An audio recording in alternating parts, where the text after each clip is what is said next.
Guys, how's it going? Michael here. I just wanted to make this video because I see a lot of people struggling with really just understanding the differences between the primary two types of stretching that I see people pretty confused with most of the time. So the two styles that I'm going to be referring to are static stretching and then dynamic stretching.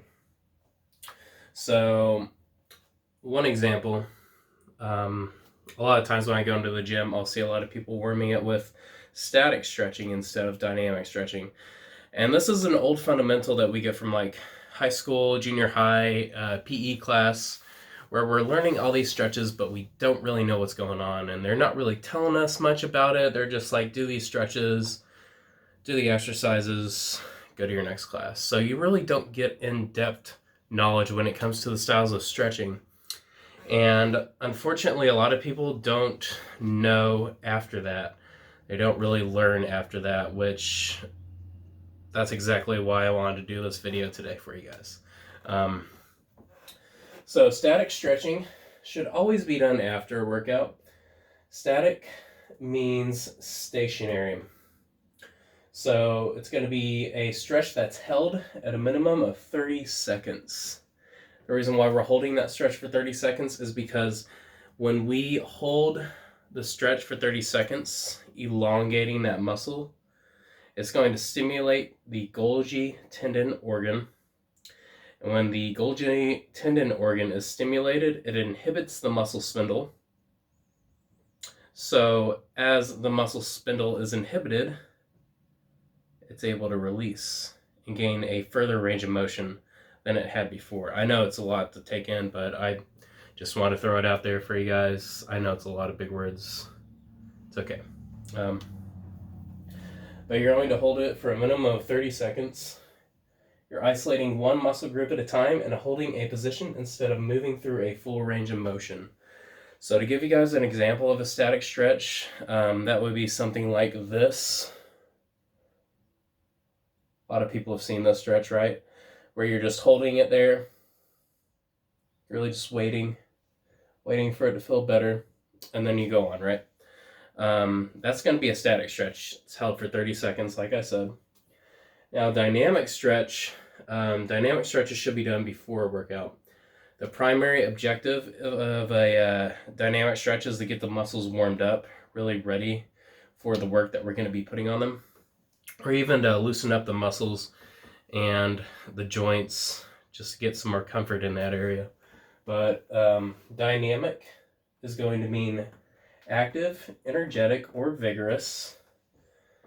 And dynamic stretches involve movement, usually of more than one muscle group. So as opposed to static stretching, where you're really isolating one muscle group, for example, the shoulder here, we're isolating. Now, if I want to do the shoulders in a dynamic fashion,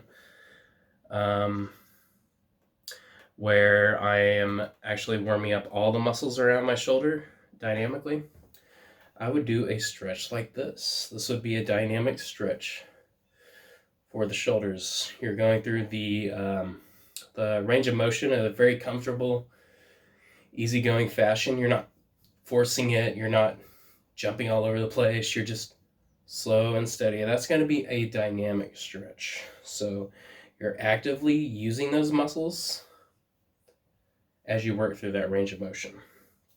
So that's going to be the primary difference between static and dynamic flexibility. So again, static stretching done after a workout, it's going to be the most optimal time for it. It's held for a minimum of 30 seconds. Stationary stretch, remember, so you're isolating one muscle group at a time, holding a position instead of moving through a range of motion. And then for the dynamic stretching, that just means you're active, energetic, or vigorous. So you're moving through that range of motion.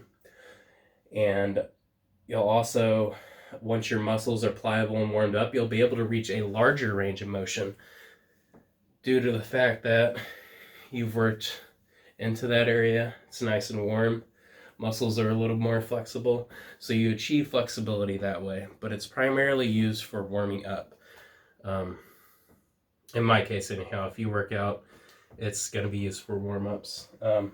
Like I said, it involves movement, usually of more than one muscle group at a time. But guys, I hope that makes sense to you.